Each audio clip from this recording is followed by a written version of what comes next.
그럼 때가 가까운데 우리는 무엇을 준비해야 될까 하는 거예요. 뭘 준비해야 될까? 세상이 이렇게 오염되어지고 파괴되어져 가고 있는 모습을 보고 세상은 뭘 준비하는 거예요? 석유 쓰지 말자. 이게 첫 번째잖아요.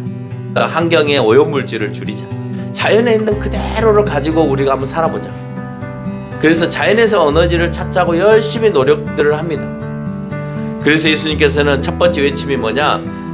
세상의 물질의 오염이 중요한 것이 아니라 너희의 심령의 오염이 더 중요하다라고 외치면서 예수님께서 첫 번째로 세상 가운데 등장하시면서 외친 말이 마가복음 1장 15절에서 얘기한 것처럼 회개하라 천국이 가까웠느니라 해요.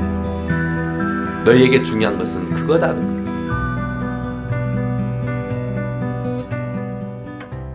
공교롭게도 오늘 보는 말씀이 마지막 책입니다.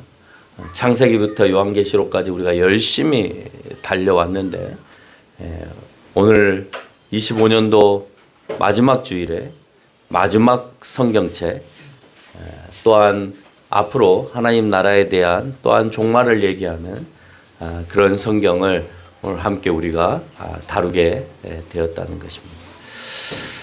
재밌는 것은 종말보다도 더 중요한 핵심적인 요소가 있습니다. 그건 종말에 완전히 소멸되어지는 것과 반대로 종말에 생존하는 것 또는 승리하는 것에 대한 언급도 오늘 성경은 얘기하고 있습니다.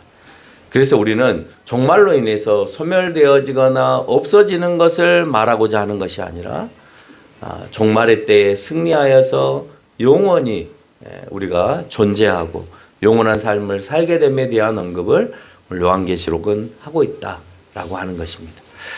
그 핵심에 있어서 오늘 요한계시록 17장 14절을 읽으면서 예수 그리스도가 세상의 사탄의 권세를 이기시고 또 교회가 이 땅에 주신 교회가 또 세상의 악함 가운데에서 승리하여서 결국 하나님께서 만들어 놓은 새하늘과 새 땅에 우리가 거주하게 됨에 대한 말씀을 언급하고자 합니다. 우리가 성탄절날 그런 얘기를 했습니다. 예수님께서 아기 예수로 오심이 어떻게 되었기 때문에 오셨다고 했어요? 성경은? 다시 한번 따라서 합니다. 때가 찼음에 오셨어요. 언제 오실지 모르는 그 예수님이 때가 찼음에 하나님의 경륜과 계획 속에서 오시게 된 것입니다. 예수님의 그러면 재림은 초림은 때가 찼음에 왔는데 그러면 예수님의 앞으로 오실 재림은 언제 오실까요? 때가 찼음에? 때가 찼습니다. 1장 3절과 22장 10절 요한계시록 22장 10절은 이렇게 말합니다. 때가 가까우니라. 아직 때가 안 찼어요. 근데 때가 가까웠대요. 근데 이 때가 가까웠다는 말이 재밌는 것은 오늘만 때가 가까운 것이 아니라 예수님이 부활 승천하시고 난 다음부터 때가 가까웠어요. 2000년이 지났죠.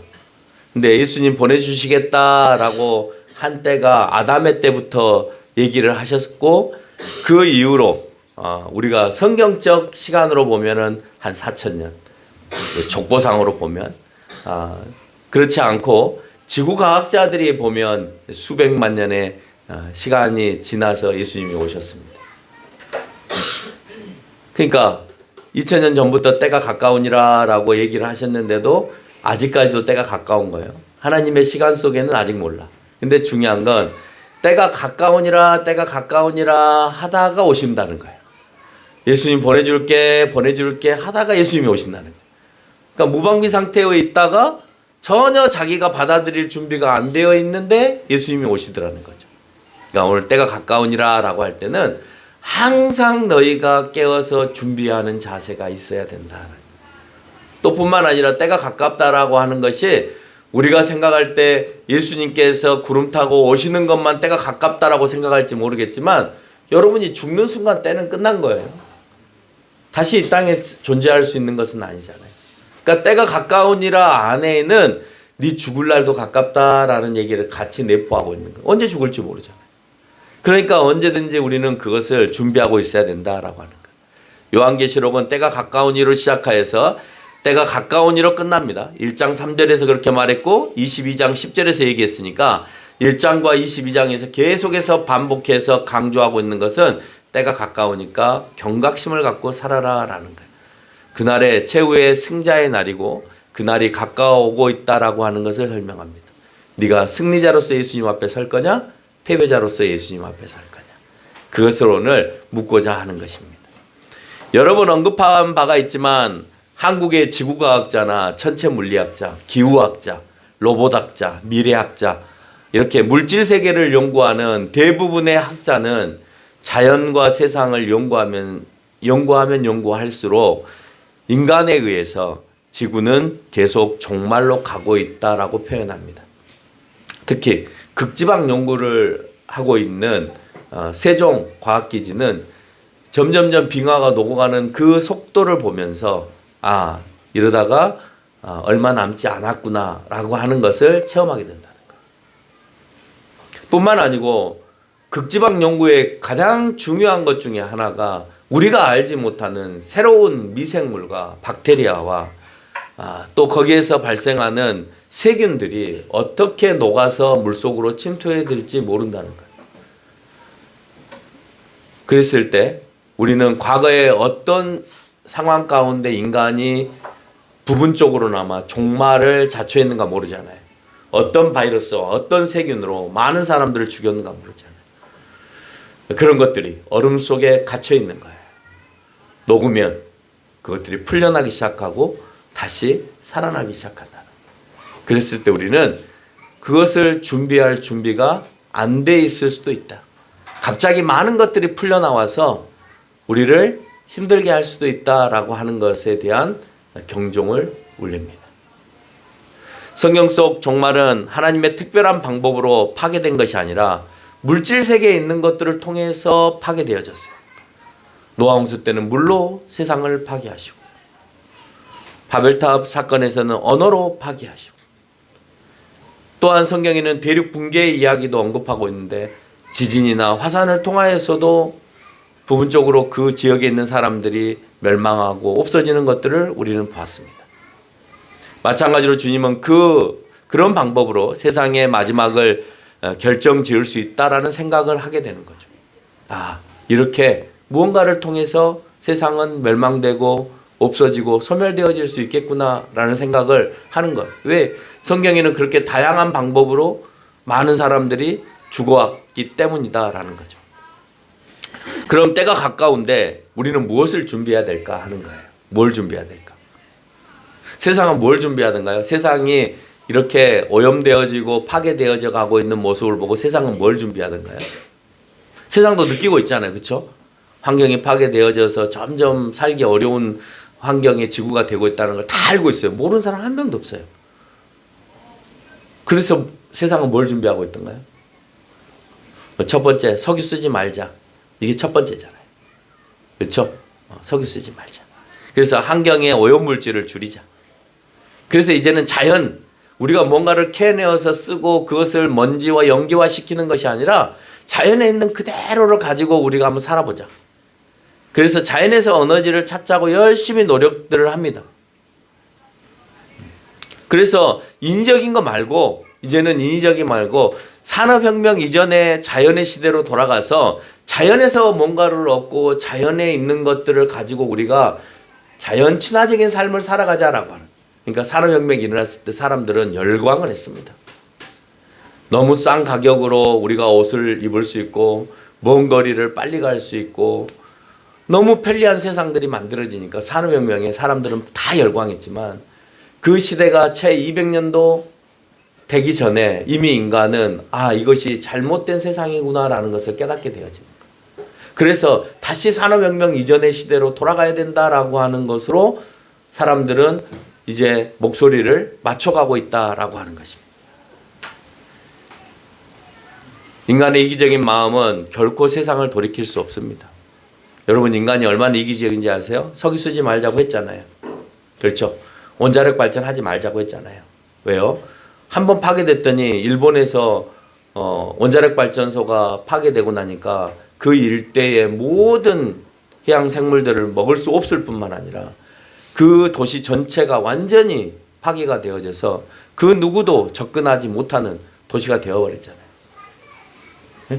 그래서 그로 인한 피해가 주변에 있는 모든 나라에까지 영향을 미쳐서 우리가 몇 년 동안 일본으로부터 지금도 마찬가지지만 수산물들을 수입하지 않을 정도였습니다.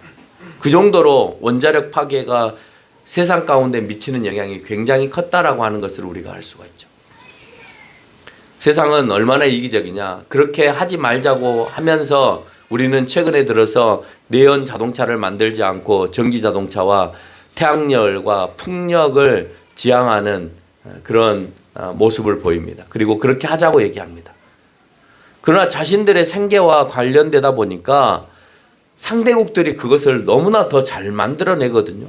전기 자동차를 더 잘 만들어내고 태양광을 더 잘 만들어내고 풍력을 더 잘 만들어내거든요. 그래서 자기네들이 그렇게 외쳤다가 자기네들이 더 싸게 그 물건을 만들어낼 자신이 없는 거예요. 전기 자동차를 더 싸게 잘 만들 자신이 없고 태양열과 풍력을 더 잘 만들 자신이 없고 더 우리나라보다도 더 못 사는 나라들이 그런 걸 더 잘 만들어내니까 아니야. 이러다가 우리가 그 나라에 밀려서 후진국이 될 수도 있을 것 같아. 그래서 이번 주에 핫 이슈가 뭐냐면 유럽과 미국은 다시 내연기관 자동차로 돌아간다라고 선포하였습니다. 인간은 이기적이라니까요. 너무 후발주자로 따라오고 있는 나라들이 너무 전기 자동차를 잘 만들어내니까. 미국은 테슬라 하나밖에 없는 거예요. 미국은 전기 자동차를 잘 만드는 것이 테슬라 하나밖에 없는 거예요. 유럽이 많은 독일 차들을 갖고 있고 유럽의 차들을 갖고 있지만 전기 자동차를 테슬라만큼 아니면 BYD만큼 잘 만들어내는 회사가 없어요. 근데 가격은 비싸요. 근데 사람은 안 사요. 왜요? 연료비가 너무 비싸니까. 차는 잘 만들어내는데 연료비가 너무 비싸. 그런데 중국의 차들은 차도 멋있게 만들어내는데 전기 자동차도 너무 잘 만들어내니까 연료비도 안 든 데다가 차도 멋있는 데다가 가격도 테슬라의 절반이면 살 수 있는 거예요. 그러니 세상은 어떤 차를 사려고 해요? 중국 차를 사려고 할 수밖에 없잖아요. 이러다가 우리가 망하겠다라는 생각을 하는 거죠. 그러니까 그 이기적인 나라들이 다시 아니 우리는 내연기관차로 다시 돌아갈 거야. 자기네들이 더 잘하는 거거든. 중국보다 더 잘하는 것이 내연기관이거든. 왜? 수백 년 동안의 노하우를 가지고 있기 때문에 자기네들은 내연기관차로 연비를 얼마든지 잘 만들어낼 수 있고 멋있는 차를 싸게 만들어낼 수 있어요. 엔진 같은 거 개발 안 해도 돼요. 이미 만들어졌기 때문에. 근데 내연기관차였을 때 중국이나 인도가 잘 못 만들어냈잖아요. 그래서 상품의 값어치가 없기 때문에 안 팔렸잖아요. 근데 지금부터 전기자동차를 만들자고 시작했더니 중국이 웽하고 추월해가고 인도가 웽하고 추월해가는 거예요. 그러니까 이제 도저히 안 되는 거예요. 인건비도 안 돼. 디자인도 이제 안 돼. 여러 모습으로 안 되는 거예요. 여러분 테슬라하고요. BYD하고요. 중국의 자동차인 BYD하고 시내에 이렇게 돌아다니잖아요. BYD가 훨씬 멋있어요. 테슬라는 정말 멋없게 생겼어요. 그래서 내도 혹한다니까 요즘에 TV 프로에 선전에나 BYD가 이렇게 선전에 나오면 나중에 전기차를 사면 BYD 살까? 이런 마음이 생길 정도로 BYD가 굉장히 좋은 차로 부각을 하고 있다는 거예요. 여러분 그런 이기적인 마음 때문에 절대 환경오염을 통해서 멸망을 우리는 막을 수 없다라고 하는 것입니다. 세상을 오염시키는 물질을 제거하는 방법을 통해서 세상이 멸망당하지 않도록 하지만 성경은 세상의 오염을 물질로 보지 않는다는 거예요. 그럼 뭘로 볼 거예요? 성경은 세상의 오염을 물질로 보지 않아요. 우리는 우리가 멸망할 것 같아. 세상이 오염됐어 라고 할 때 물질이 오염되어지고 세상의 모든 환경들이 오염됐다고 보잖아요. 근데 성경은 그걸 오염됐다고 보지 않아요. 그래서 세상은 그 오염된 것을 제거하기 위해서 멸망당하지 않기 위해서 석유를 쓰지 말자, 원자력을 쓰지 말자로 가는 거예요. 전기를 아껴 쓰자로 가는 거예요. 근데 오늘 성경은 그걸 가지고 얘기하지 않아요. 성경은 우리의 심령의 정화를 요구하고 계셔요. 너 멸망은 물질을 잘못 쓴 것으로도 멸망당할 수 있지만 너희의 진정한 멸망은 너희의 심령이 깨끗하지 않음으로 인해서 멸망된다는 거예요. 여러분 그래서 신앙인이 보는 안목과 세상이 보는 안목이 그래서 다른 거예요. 세상은 자꾸 물질을 정화하려고 하는 일에만 몰두하고 열심을 내요. 근데 이기적이기 때문에 절대 그 일을 해낼 수가 없어요. 그래요, 안 그래요? 자기네들은 열심히 그 기름을 쓰지 않으려고 노력하지만 자기네들이 그걸 안 쓰면 피해를 본다 하면 또 써요. 안 만들기로 원자력도 안 만들기로 했다가 다시 만들어요. 왜요? 기름값보다 원자력이 훨씬 싸거든요. 네? 전기 1kW당 원가가 2만 원이라고 합시다. 1kW당. 여러분 원자력으로 전기를 만들어내면요. 1kW당 5천 원이 만들어내요. 여러분 뭐가 더 좋아요? 5천 원짜리 에너지가 좋아요? 2만 원짜리 에너지가 좋아요? 5천 원짜리 에너지가 좋잖아요. 그 이익심. 여러분 전기 가격을 이제 원자로를 없애가지고 이제 전기를 뭐 태양광이나 풍력으로 하거나 뭐 이렇게 한다고 합시다. 그래서 여러분 전기세를 지금 한 10만 원쯤 내고 있는데 4배 올려서 40만 원쯤 낸다고 합시다. 여러분 하겠어요? 여러분들 다 이기적인 사람들이죠. 아니요. 우리 태양력, 풍력 안 할 거예요. 그냥 원자력으로 해주세요. 그리고 그냥 킬로와트당 5천 원으로 계산해 주세요. 우리나라 전기가 싼 이유가 원자력 발전 때문에 싼 겁니다. 작은 나라 가운데 원자력이 존재하고 있기 때문에 싼 거예요. 근데 원자력을 계속 만들면 우리한테 어려움을 당할 수 있는 상황이 벌어질 수 있어요. 다 해안가에 지어야 되기 때문에 일본이 그런 것처럼 이제 자연이 파괴돼서 쓰나미가 몰려오면 제일 위험한 것이 원자력이에요. 그래서 원자력을 만들지 말자는 거예요. 열을 식히기 위해서는 해안가에 원자력이 있을 수밖에 없는 거죠. 그런데도 우리가 못 버리는 이유는 우리가 지금 먹고 사는 것이 힘들기 때문에 내가 이걸 버리면 전기세는 4배나 올라갈 거고 그 4배나 올려줘 가면서까지 우리가 전기만 먹고 살 수는 없으니까 우리가 그것을 거부하지 못하고 있는 것입니다. 모두가 다 이기적인 거예요. 여러분 국가만 이기적인 게 아니라 사실 우리를 뜯어봐도 우리 스스로도 이기적인 거예요. 그 이기적인 것 가운데 우리가 이겨내지 못하고 있다라고 하는 것입니다. 그래서 예수님께서는 첫 번째 외침이 뭐냐? 세상의 물질의 오염이 중요한 것이 아니라 너희의 심령의 오염이 더 중요하다라고 외치면서 예수님께서 첫 번째로 세상 가운데 등장하시면서 외친 말이 마가복음 1장 15절에서 얘기한 것처럼 회개하라 천국이 가까웠느니라 해요. 너희에게 중요한 것은 그거다는 거예요. 그 일이 이루어질 때 세상 가운데에도 변화가 일어남에 대한 설명을 하고 있는 거예요. 여기서 천국이 가까웠느니라는 예수님의 십자가의 사건만이 아니라 재림도 가까웠음에 대한 설명을 하고 있는 것입니다. 이 재림의 날을 위해서 요한계시록은 지상의 교회가 천상의 교회를 향해서 어떤 삶을 살아야 하고 어떻게 보호되고 있고 어떻게 승리하고 있는가를 얘기하고 있는 겁니다. 요한계시록이 기록되었던 당시에 요한도 핍박을 받아서 반모섬에 유배가 되었습니다. AD 81년부터 96년도에 치리했던 도미티안 황제의 핍박으로 인해서 오늘 요한도 핍박을 받았을 뿐만 아니라 기독교 전체에 대환란이 있었던 그런 시기였습니다.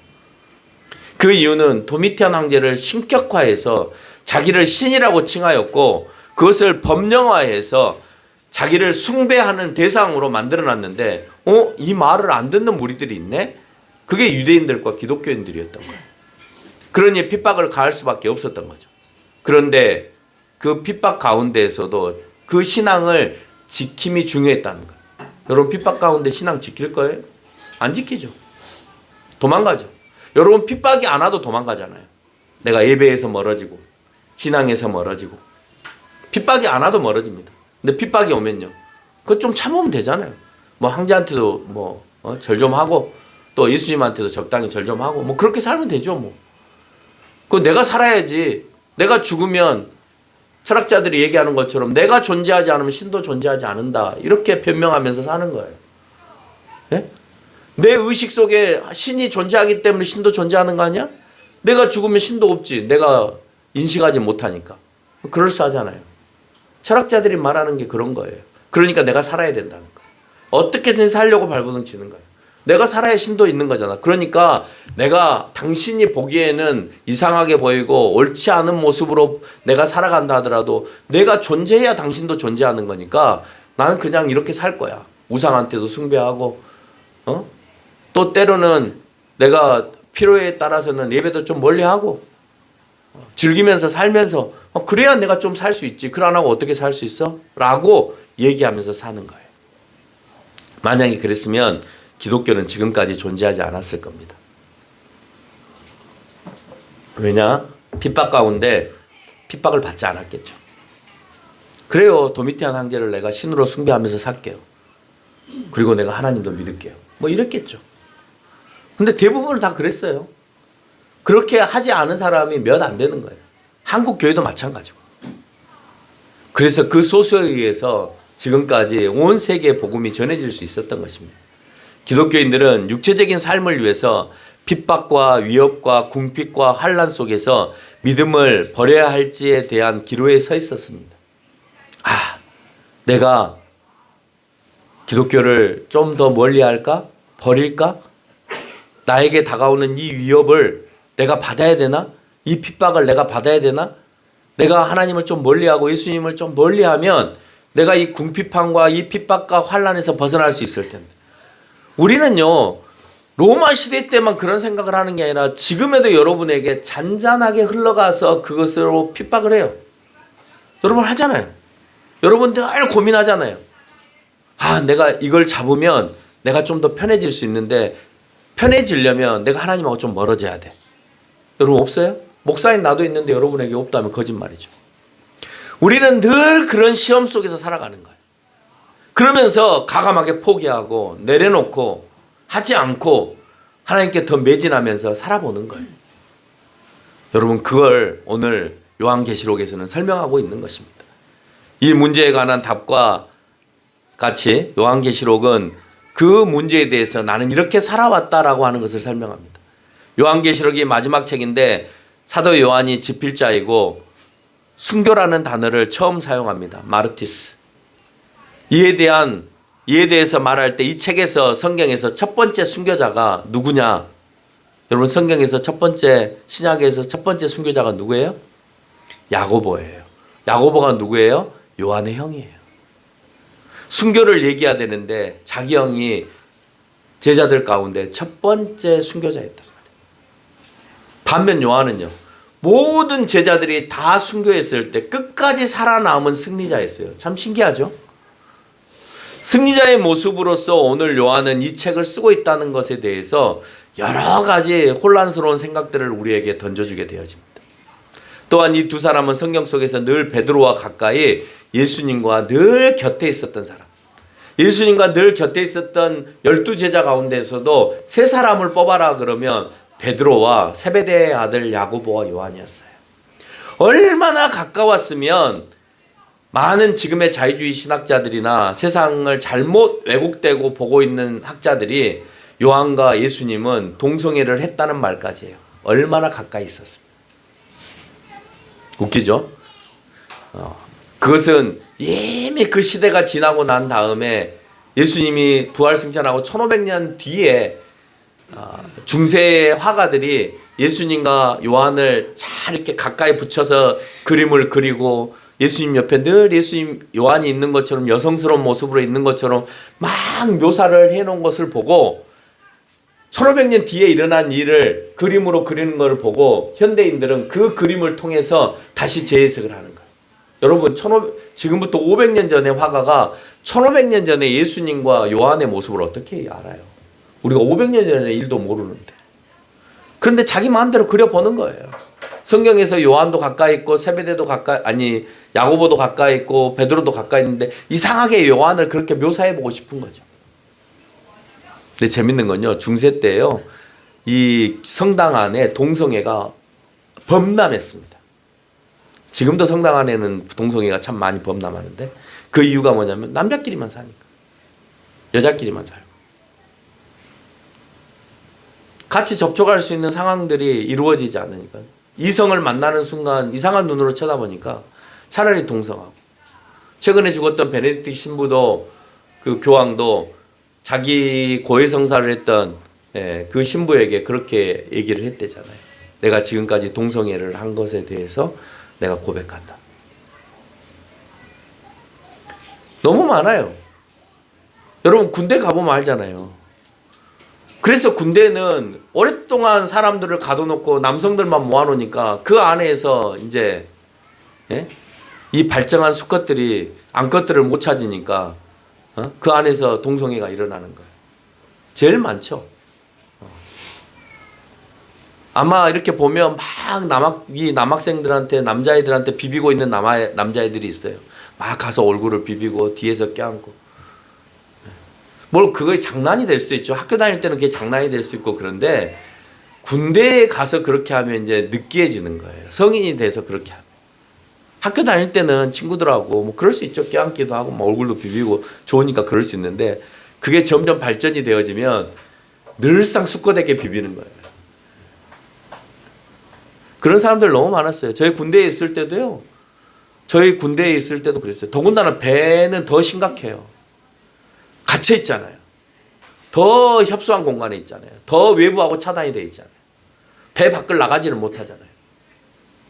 그러니까 그 좁은 침대에 누워 있으면 이 변태들이 와가지고 그 침대에 같이 누워서 막 껴안고 막 비비고 난리도 아니에요.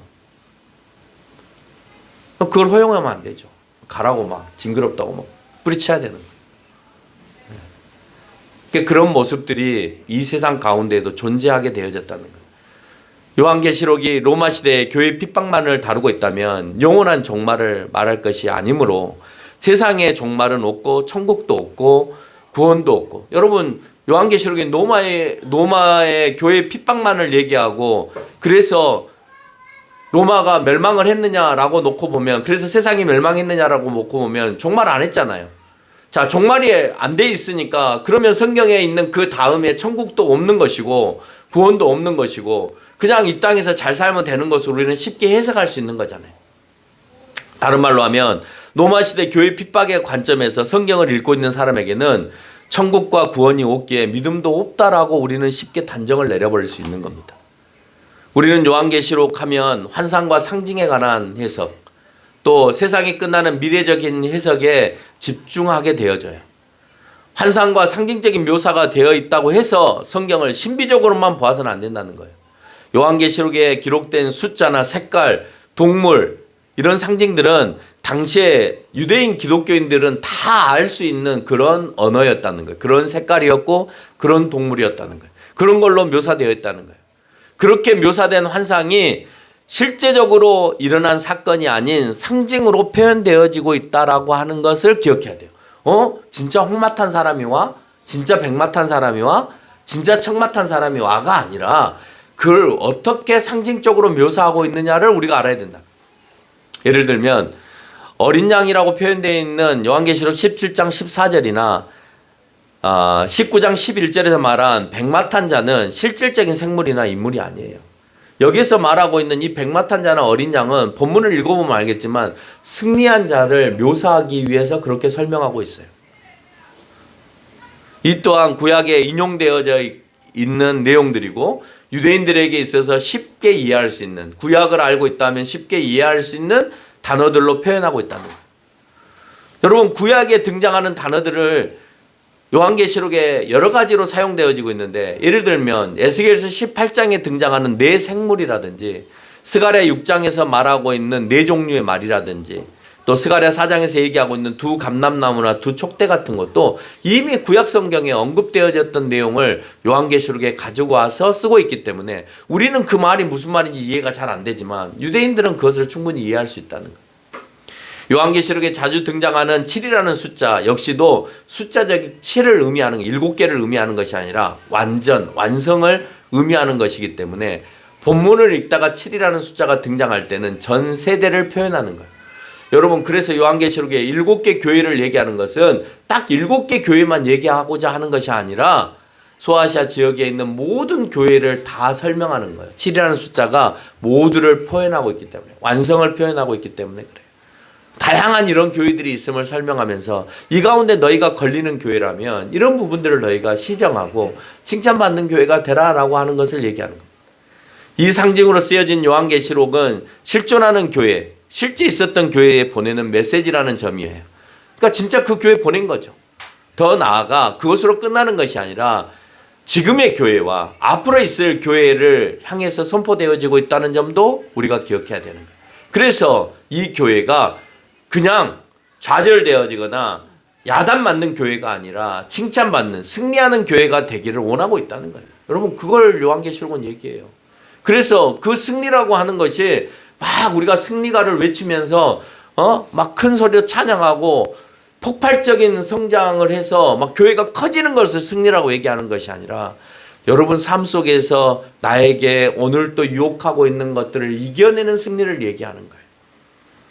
악함에서 이겨내고 하나님과 멀어짐에 대해서 내가 이겨내서 가까워지려고 하는 그 승리를 너희가 했느냐를 묻고 있는 겁니다. 요한계시록은 구약 선지서와 다릅니다. 구약의 선지서의 외침은요, 사회나 경제나 정치나 공의에 대해서 사회 개혁을 외쳤던 내용들이에요. 근데 요한계시록은요, 그런 걸 외치지 않아요. 현 세상의 해체와 새로운 세상의 창조를 더 설명하고 있는 본문이다라고 말할 수 있는 겁니다. 세상도 감지하고 있는지 최근 들어서 나오는 영화를 보면 지구의 재앙을 다루는 영화들이 굉장히 많습니다. 그 재앙을 보면요, 지구에 재앙이 일어났잖아요. 그러면 지구를 버리고 우주로 나가요. 다른 별을 찾아서 열심히 나갑니다. 그러니까 이 세상이 완전히 파괴되어지니까 새로운 세상을 향해서 간다라는 개념이 왠지 요한계시록에 등장하는 현 세상의 해체와 새로운 세상의 창조에 대한 언급을 다루고 있다라는 생각을 해요. 인간들도 그걸 감지하고 있는 거예요. 아, 이제는 우리가 세상이 끝났나 봐. 물질 세계를 보니까 다 오염됐어. 근데 우리는 오염된 물질 세계만 보면 안 된다고 그랬잖아요. 영적인 모습에 오염됐는가 안 됐는가를 보라고 했잖아요. 현실 세계에서도요, 영화 속에서도 그렇게 말하는데 현실 세계에서도 자꾸 우주로 도피하고자 하는 마음이 있는 것 같아요. 여러분 최근 들어서 우주에 대한 연구가 굉장히 활발하게 일어나고 있습니다. 여러분 만약에 한 10년 뒤를 내다보고 주식을 산다면 우주 항공주를 사십시오. 특별히 스페이스 X주를 사십시오. 진짜로요. 지금은 아니에요. 10년 뒤를 보고 지금 투자하는 거예요. 일론 머스크가 스페이스 X 개발을 중심으로 해서 우주로 나가고자 하는 마음을 갖습니다. 그래서 계속해서 화성에 대한 연구와 거기에 대한 집중들을 하고 있어요. 우리나라도 우주 개발을 하고 있고 우주청을 만들었고 중국도 미국에 뒤지지 않게 하기 위해서 열심히 우주선을 만들어서 화성으로 우주선들을 보내고 있습니다. 이제는 새로운 먹거리가 지구에 있는 것이 아니라 우주에 있어요. 그래서 제가 어렸을 때부터 우리 아이들에게 늘 얘기하는 것이 마지막 연구는 우주다. 우주에 대한 연구를 너희가 했을 때 나중에는 너희 세대 때는 그 어떤 연구보다도 그거는 인공지능으로도 할 수 없는 영역이니까 너희가 얼마든지 그 연구를 잘 해낼 수 있을 거다. 미지의 세계니까. 신학도 마찬가지입니다. 신학도 모든 부분에 대해서 다 연구가 되는데 오직 연구가 안 되는 게 우주론입니다. 우주를 성경이 얘기하고 있는데도 불구하고 신학에서는 우주론에 대해서 설명하지 못해요. 그래서 우주에 대한 연구는 매우 중요하다. 어디에서? 신학으로도 중요하고 현실 세계에서도 중요하다. 그래서 우주왕복선을 만드는 것도 중요할 뿐만 아니라 천체 물리학에 대한 연구는 지금 우리가 천체 물리학자들이 설명하는데 0.001%도 우리는 연구가 안 돼 있다라고 얘기해요. 여러분 그 엄청난 방대한 양의 학문이 놓여 있는데 우리는 99%가 연구되어 있는 거에만 집중하고 있는 거예요. 이제 버려야 되는데. 그렇게 열심히 쌓아왔던 노하우를 다 버려야 된단 말이에요. 변호사 버려야 돼요. 여러분 판례 이런 거는요 이제는 인공지능 치면 더 잘 나와요. 변호사보다 더 똑똑해질 수 있어요. 네? 법조항 이런 것에 대해서 법조항 찾아봐 그러면 AI가 더 잘 찾아줘요. 변호사한테 가서 안 물어봐도 돼요. 목사님 이런 말씀 성경에 어디에 있어요? 나한테 안 물어봐도 돼. 인공지능에 생명이라는 단어가 있는 아니면 어린 양이라는 단어가 요한계시록에 있는데 다른 성경 구절이 어디에 있어? 라고 치면 쫙 나와요 그냥. 목사님한테 안 물어봐도 돼. 이제는 목사님보다 더 똑똑한 성경에 있어서는 더 똑똑한 인공지능이 등장하는 거예요. 그런데 우주에 대해서는요 데이터가 없어요. AI가 제일 못하는 게 뭔지 아세요? 데이터가 없으면 말을 못 해줘요. 그러니까 맨날 거짓말만 해요. 자기가 모른다고는 하기 싫으니까 그럴 것이에요. 이렇게 말해요. 그런 것 같아요. 한번 확인해 보세요. 왜요? 데이터가 없으니까. 그러니까 우리가 시각이나 또는 직접 경험을 통하여서 데이터를 만들어서 입력을 해야 인공지능도 그것에 대해서 답을 해줄 수 있는 거예요. 근데 제일 개발이 안 돼 있는 것이 천체 물리학이다. 우주는 우리가 상상하지도 못하는 역학과 에너지와 또한 우리가 상상도 못하는 또 다른 세계가 우리가 옛날에 지하철 은하철도 999처럼 다른 별에 가면 다른 세상들이 막 존재하는 것처럼 그게 틀리지 않다는 거예요. 여러분 지구과학자들이 천체 물리학자들이 얘기하는데 정말 어디에는 다이아몬드와 같은 그런 성분이 존재한 탄소만으로 뭉쳐져 있는 별이 있다는 거예요. 지금 우리가 화성을 개발하려고 하는 이유 중에 하나가 핸드폰에 사용하고 있는 그 물질이 제일 많이 있는 곳이 화성이래요. 그래서 금 덩어리로만 되어 있는 별들도 있다는 거예요. 그런 원소로만 되어 있는 별들도 있다는 거예요. 그래서 은하철도 999는 정말 잘 만들어 놓은 영화라는 거예요. 그걸 어떻게 알고 그렇게 만들었지? 별들마다 갈 때마다 완전히 다른 세상, 다른 물질들이 많은 세상, 다른 생명이 있는 그런 세상. 그래서 무궁무진하다는 거예요. 우리는 그 중에서 하나도 개발이 안 됐다는 거예요. 달마저도 우리는 전혀 모르는 세상이라는 거예요. 억압과 핍박에 존재하는 세상에 하나님의 역사적인 개입과 핍박받는 자들의 승리를 이끌어냅니다. 예수님을 머리로 하는 교회. 심판자로서 예수님을 통해서 사탄과 적그리스도와 거짓 선지자들과 불신자들과 같은 교회의 파괴자들로부터 교회의 파괴를 막고 영원히 승리하는 교회로 존재하게 하는 것이 오늘 요한이 계시를 받아서 교회에 전하고자 하는 말이었던 거예요. 성경에서 요한이 자신을 소개할 때 1장 9절 너희 형제요 예수의 환난과 나라와 참음에 동참한 자다라고 표현하고 있습니다. 나는 환난을 이겨냈다. 나는 그 환난을 이겨낸 게 하나님 나라에 대한 참음에 내가 그걸 동참했다. 나는 그것에 소망을 두고 살았기 때문에 이 환난 가운데서 이겨낼 수 있었다라고 얘기합니다. 반모섬에서 계시를 받고 7교회에 편지를 보낼 때 환난의 상황 가운데 반드시 승리할 것과 주의 위로를 내가 너희들에게 전한다라고 얘기합니다. 그래서 우리는 7교회 내용을 읽으면서 칭찬받은 교회가 누군가를 찾아보는 거예요. 그랬더니 필라델피아 교회가 등장을 하고 우리는 그런 필라델피아 교회가 되기 위해서 사모하는 교회가 되어졌다는 겁니다. 어찌되었든 요한계시록의 핵심은 교회이고 교회의 승리냐 아니면 심판이냐라고 하는 것을 설명합니다. 전국의 심판의 때 하나님께서 오시는 날이고 이를 주의 도래라고 하고 있고 1장 10절에서는 그것을 주의 날이라고 얘기하고 있습니다. 구약의 스바냐서 1장 14절과 15절에 그 주의 날을 사용하고 있고 그것을 인용하여서 다시 신약에서도 설명하고 있다는 겁니다. 심판을 이해하려면 이 땅의 교회, 이 땅의 교회는 세상의 악함과 세상의 오염됨과 싸우는 전투적인 교회입니다.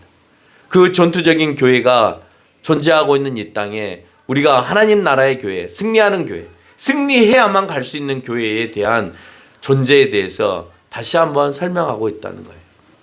이 땅의 교회만 강하게 이해하면 다른 종교와 같이 사회적인 변혁 또 교회가 존재해야 된다라는 것으로만 끝나는 것입니다. 그러나 하나님의 나라가 존재함을 우리가 이해할 때 우리는 믿음과 신앙이라고 하는 영적으로 오염되지 말아야 된다라고 하는 하나님과의 관계를 깨트리지 말아야 된다라고 하는 그 관계를 깨트리려고 할 때 내가 끝까지 투쟁하고 이겨내야 된다라고 하는 것이 우리 가운데 성립되어지는 거예요. 그렇지 않으면 내가 그것을 이겨내려고 하지 않아요. 투쟁하지 않으려고 하지 않아요. 그냥 사회 변혁만 위한 교회로 존재한다면 교회에 안 있어도 괜찮아요. 다른 종교도 그 일을 열심히 하고 있어요. 믿음 위에 투쟁하는 이유는 하나님 나라의 교회가 있기 때문입니다. 그 투쟁에서 승리한 자가 최후의 승리자인 거예요. 그러나 그 승리는 내가 능력이 있어서가 아니라 능력의 주 예수 그리스도가 계심이고 그 예수 그리스도의 보호 아래 우리가 그 백성으로 존재하기 때문에 그의 승리는 그의 나라 전체의 승리다라고 하는 것을 보여주는 거예요. 예수님이 우리를 뭘 보호해줘요? 내가 힘들 때 무슨 예수님이 나를 보호해줬어요? 아니요. 예수님이 승리하신 모습을 내가 기억하면서 나는 보호를 받았어요. 그래, 예수님도 나를 위해서 십자가에 못 박히셨지. 그 고난 가운데 계셨던 이유가 뭐야? 본인이 승리함을 자기의 백성들에게 보여주시기 위함이었어. 내가 그것을 묵상함으로 인해서 내가 그걸 이겨낼 수 있고 버틸 수 있는 거예요. 예배 시간에 작은 거 하나도 내가 이겨내지 못하면 큰 건 이겨내지도 못해요. 졸음이 나를 힘들게 만들고 핸드폰이 나를 힘들게 만들 수 있습니다. 이겨내야 되죠. 이것도 이겨내지 못하는데 세상의 핍박이 어떻게 이겨내요? 그렇죠? 그러니까 아이들이 학원에서 선생님이 부르면 가야 되는 거고 못 이겨내죠. 학원에 가야 내가 1점이라도 더 맞고 5점이라도 더 맞아서 내가 좋은 고등학교 가고 좋은 대학교 갈 거 아니에요. 그렇죠? 내가 회사에서 부를 때 가야 해요. 왜요? 내가 가야 안 잘리잖아요. 그리고 나서 내가 예배 시간에 그래도 예배를 지켜야지. 내 마음에 예수님이 계시는데 꼭 예배 시간 지켜야 됩니까? 이렇게 핑계하죠. 여러분, 그런 사람이 신앙에 더 가까워지겠어요? 더 멀어지겠어요? 그리고 나서 얘기합니다. 그럼 제가 안 갈게요. 안 가는데 그럼 목사님이 나를 먹여 살릴 거예요? 그럼 목사님 먹여 살리면 내가 안 갈게요. 이렇게 말합니다. 정말 먹여 살리는 것이 물질이면 돈이 있으면 돈을 정말 많이 주고 그래 가지마 하고 싶어요. 근데 우리가 줄 수 있는 것이 영적인 거라, 물질이 아니라 영적인 거라, 그게 안타까운 거예요. 네? 하나님 창고에다가 돈을 많이 쌓아주고 물질 세계에서 물질을 갖고 얘기 논하고 계신다면 물질을 갖고 여러분에게 얘기를 하면 될 텐데 영적인 걸 얘기하자. 그래서 목회자는 그런 모습들을 여러분들에게 보이면서 늘 본으로 살아가려고 노력하는 거예요. 없이 살아볼 때 목사님 잘 살고 계시네. 여러분에게 줄 수 있는 것은 물질을 한 주먹 주는 것이 아니라 저렇게도 잘 살 수 있네? 를 보여주는 거예요. 저렇게 해도 아이들을 잘 키울 수 있네? 저렇게 해도 먹는 거에 지장이 없네? 저렇게 살아도 멋이 있네? 저렇게 살아도 지적 능력이 탁월하네? 라는 걸 자꾸 보여주는 거예요. 없는데 저게 어떻게 가능하지? 그래서 늘 하나님 앞에 몸부림치는 거예요. 하나님, 내가 보여줘야 됩니다. 사람들은 물질로 눈으로 보는 것으로만 이해하려고 합니다. 영적인 말은 전혀 이해하려고 하지 않습니다. 그러니 내가 하나님 저들 앞에서 이 모습들을 이겨내고 버틸 수 있어야 합니다. 도와주세요. 내가 굶어 죽었다면 안 되잖아요, 하나님. 그래, 신앙은 갖고 있는데 굶어 죽고 있어. 그러니까 우리가 당연히 나가서 돈 벌어야 해. 우리가 당연히 열심히 공부해서 좋은 데 취직해야 돼. 이런 결론으로밖에 우리는 갈 수밖에 없다라고 하는 겁니다. 국가대표 승리가 모든 국민의 승리죠. 마찬가지로 예수님의 승리가 모든 나라, 모든 교회의 승리였습니다. 일곱교 교회를 말씀하시면서 대부분 책망하는 이유는 각 교회가 고난 가운데 믿음을 잃었기 때문입니다. 잃었다는 것은 싸움에서 진 거예요. 결론을 맺겠습니다. 마지막으로 요한계시록은 로마로부터 최후의 승리와 서로마가 멸망했던 476년, 동로마가 멸망했던 1453년에 로마 전체가 이 땅에서 시대적인 승리와 멸망의 심판을 의미하는 것이 아니에요. 로마가 멸망했고 세상이 승리했구나가 아니라는 거예요. 세상에서의 승리가 결국 하나님 나라의 백성으로서의 결과를 의미하는 겁니다.